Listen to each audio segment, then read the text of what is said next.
एक तरफ Donald Trump फैसला कर रहा है इजराइल की हिमायत ईरान के खिलाफ जंग में करने की, तो दूसरी जानिब हुकूमत पाकिस्तान ने डोनाल्ड ट्रंप अमरीकी सदर को नोबेल पीस प्राइज के लिए, जी हां समझ गए होंगे आप, नॉमिनेट करने का फैसला किया है। लेट अली शो यू के इस एपिसोड में आप सबको खुशामदेद। Do like, subscribe and share this content. Donald Trump एक बहुत ही मुश्किल कश्मकश में फंसा हुआ है। इजराइल के जो हमले चल रहे हैं ईरान के ऊपर, उनको लेकर इजराइल की अपनी पोजीशन इतनी कोई खास नहीं है, लेकिन उसने जो जंग छेड़ी है वो इसी मकसद से छेड़ी है कि किसी तरीके से डोनाल्ड ट्रंप को और अमेरिका को ईरान के खिलाफ इस जंग में घसीटा जाए, घसेला जाए। जो आपने कहना है, समझना है, कर लें। तो ट्रंप एक तरीके से फेल हो चुका है जंग रोकने में, और अब जंग जो बढ़ती चली जा रही है आग की तरह, और ये जो अगले कुछ दिन और हफ्ता जो आएगा वो बहुत ही एक अहम होगा, क्योंकि इसके अंदर ये खदशा है कि इजराइल अमेरिका को और ट्रंप को और फंसाने के लिए, क्योंकि अब अमेरिका के अंदर एक लहर चली हुई है, एंटी वॉर सेंटिमेंट कह लें आप। ट्रंप के अपने जो करीबी लोग हैं, स्टीव बैनन हो गया, Tulsi Gabbard, director of national intelligence, कुछ महीने पहले सर्टिफाई किया उसने कि जी ईरान ना तो बना रहा है न्यूक्लियर वेपन या बॉम्ब, या ना तो उसका कोई प्रोसेस या मकसद है बनाने का। अब ट्रंप ने आके अपनी ही डायरेक्टर ऑफ नेशनल इंटेलिजेंस को कह दिया है कि उसको नहीं पता, वो गलत कह रही है। इसके बाद या तो तुलसी गैबार्ड को अपने जो असेसमेंट थी उसको वापस लेना पड़ेगा, या अपने आप को मुस्तफी करना पड़ेगा, खुद ही इस पोजीशन से डायरेक्टर ऑफ नेशनल इंटेलिजेंस। सबसे क्रिटिकल पोजीशन है सीआईए डायरेक्टर, इसके नीचे आता है बाय द वे ये ओवरऑल नेशनल इंटेलिजेंस डायरेक्टोरेट की हेड है तुलसी गैबार्ड, और उसका अपना जो बंदा सदर है ट्रंप, जो जिसने मेहनत की थी कि इसको इसको कॉन्फर्मेशन मिले। एक बड़ा मुश्किल प्रोसेस था, बड़ी रुकावटें थी, उसके बावजूद उसको पुश थ्रू किया गया, और अब वो कह रहा है कि नहीं वो ये नहीं जानती।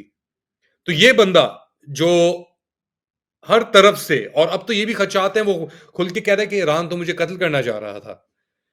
तो इस बंदे का, और मेरे ख्याल से हमें एक्सेप्ट करना होगा, जब इसकी इलेक्शन जीतने से पहले एक मोमेंटम था मुस्लिम्स फॉर ट्रंप अमेरिका के अंदर, मुस्लिम कम्युनिटीज ने भी इसको एंडोर्स किया था। दूसरी जानिब बाइडेन और हैरिस का जो फिर कमाला हैरिस जो बन गई थी वाहिद नुमाइंदा, और उसकी खामोशी गाजा को लेकर, ट्रंप ने कहा था कि मैं जंग खत्म करूंगा, और यही वादा था उसका मुस्लिम कम्युनिटी से। तो उस वादे में तो नाकाम हो गया डोनाल्ड ट्रंप। एक और वादा था उसका, यूक्रेन में जंग मैं खत्म करूंगा, उस वादे के ऊपर भी नाकाम हो गया ट्रंप। इनफैक्ट उसने फटा किया ज़ेलेंस्की के साथ। अब इंडिया पाकिस्तान की झड़प अब एक माह से ऊपर होने हो गया ऐसे बहुत हद तक, उसके ऊपर ट्रंप की पोजीशन, अपने आप को उसने कहा कि मैंने रिजॉल्व कराया है। यहां तक कि इंडियन प्राइम मिनिस्टर और हिंदुस्तानी खुश नहीं है इस ब्रवाडो से ट्रंप के। उन्होंने कहा कि भाई हमारी अपने अंदर के मामला थे, हमने सॉल्व कर लिए, रोक दी जंग। अब ट्रंप इस चीज को उछाल रहा है, और पाकिस्तानी उसको, इस कीचड़ को, इस चीज को उछालने में हिमायत कर रहे हैं। अब पाकिस्तान ने क्या किया है उस चीज को लेकर, उस जंगबंदी को लेकर, ट्रंप की सक्सेस को, पाकिस्तान, हुकूमत पाकिस्तान ने अब आके डिसाइड किया है कि वो डोनाल्ड जे ट्रंप को रेकमेंड करेगी नोबेल प्राइज, पीस प्राइज 2026 के लिए। The government of Pakistan has formally decided to recommend Donald J. Trump for the 2026 Nobel Peace Prize in recognition of his decisive diplomatic intervention and political leadership during the recent India Pakistan crisis. ये official government of Pakistan के x या Twitter handle से ये tweet आ चुकी है, और ये आई है बस कुछ दिन बाद डोनाल्ड ट्रंप की जो लंचन हुआ था, मुलाकात हुई थी पाकिस्तान के army chief general field marshal Asim Munir के साथ। उसके फौरी बाद ये रिकमेंडेशन आई है। ये भी बात चल रही थी कि जी वहां पे भी शायद खुशफहमी की हो थोड़ी हमारे सिपा सालार ने डोनाल्ड ट्रंप की, मगर ये तो कुछ ज्यादा ही हो गया।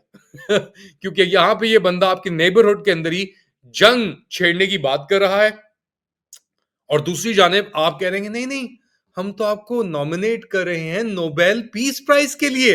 अच्छा, Nobel peace prize by the way Obama को भी मिला था अपनी प्रेसिडेंसी के शुरू शुरू के अंदर ही, और उसके बाद वो ड्रोन किंग बन गया था नोबेल पीस प्राइज बनने के बाद। क्यों मिला था? उसने एक स्पीच दी थी कायरो में जाकर, 2008 की बात है कहीं, और मुस्लिम ब्रिज बनाने के लिए कि हम अब आउटरीच करने के लिए, और उसके बाद उसने जितने मुसलमानों को मारा, Pakistan, Afghanistan, Yemen, drone attacks, Mali, Senegal, Mauritania तक, कहां कहां ओबामा ने ड्रोन अटैक नहीं किया, उसको फिर ड्रोन किंग का एक खिताब दिया गया। अच्छा, डोनाल्ड ट्रंप हमेशा चाहता था कि उसको नोबेल प्राइज मिले। उसने नॉर्थ कोरिया के खिलाफ जो मुआहदे, यानी खिलाफ तो नहीं, नॉर्थ कोरिया के साथ जो अमन के समझौते किए, नॉर्थ कोरिया भी गया, वो स्टेप इन किया, तो उसके बाद उसकी उम्मीद थी कि यार उसे मिल जाएगा।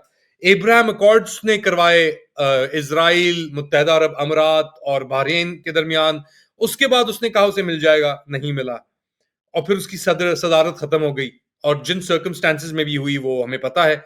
मगर ट्रंप का दूसरा जो ये दौरा है, हुकूमत शुरू हुआ 4 साल बाइडेन की हुकूमत के बाद, इसके अंदर बातें तो इसने बहुत की थी कि मैं अमन का सदर हूं, मैं पीस प्रेसिडेंट हूं, मैं जंगें खत्म करने के लिए आया हूं।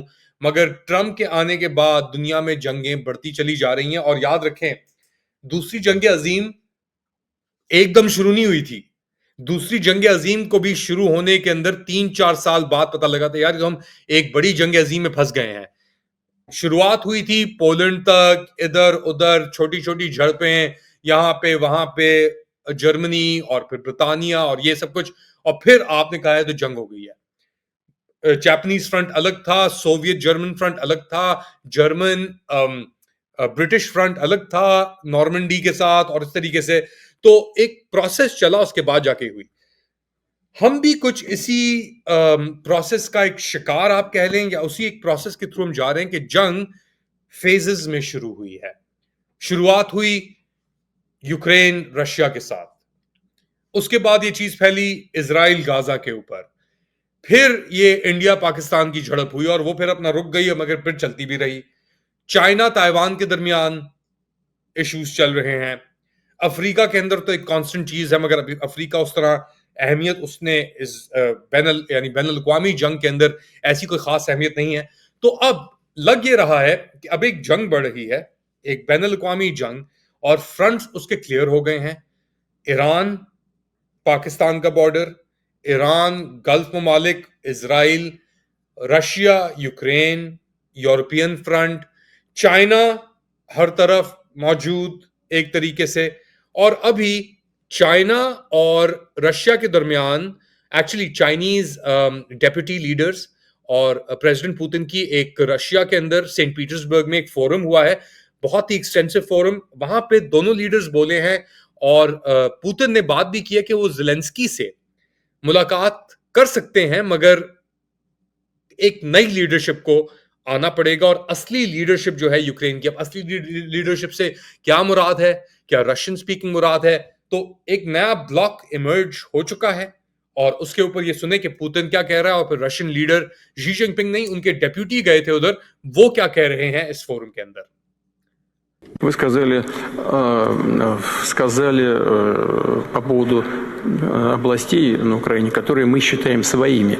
Да, я уже много раз говорил, что считаю русский и украинский народ одним народом на самом деле. В этом смысле вся Украина наша. तो एक नई इमर्जेंस आ रही है, और जिस समय बात कर रहा था कि ये जंग अजीम की तरफ एक सिचुएशन चल रही है, अगर ये भी मुआहदे चल रहे हैं ईरान के और यूरोपियन लीडर्स के, फ्रांस, जर्मनी और ब्रिटानिया मिलकर कोशिश कर रहे हैं कि किस तरीके से खत्म किया जाए। इसराइल के अंदर परेशानी है कि जी एक जंग खत्म हो गई तो फिर नेतन्याहू का सियासी करियर तो वैसे ही, मगर उसका फिर शायद जेल ना जाना पड़े। तो डिफरेंट डिफरेंट जगहों पे डिफरेंट डिफरेंट फ्रंट्स के ऊपर ये जंग खुल रही है, और मेरे ख्याल से हम एक तीसरी जंग अजीम की तरफ रवा हैं, और ये कॉन्फ्लिक्ट थिएटर्स बढ़ेंगे, इसके अंदर पाकिस्तान का भी किरदार होगा। वो क्या किरदार होगा, प्रेशर्स क्या होंगे पाकिस्तान के अंदर, सिपा सालार अभी होके आए हैं अमेरिका, वो क्या मैसेजेस लेके आएंगे, पीछे ये नोबेल का भी मसला इन्होंने शुरू कर दिया है। मजाक बन के रह गया है, क्योंकि ट्रम्प वो ट्रम्प नहीं रहा जो आया था जनवरी 20 को, जो हदफ उठाया था उम्मीदों के साथ, और जो उसकी काबीना थी उसके अंदर से एक बगावत हो गई है इस जंग के खिलाफ।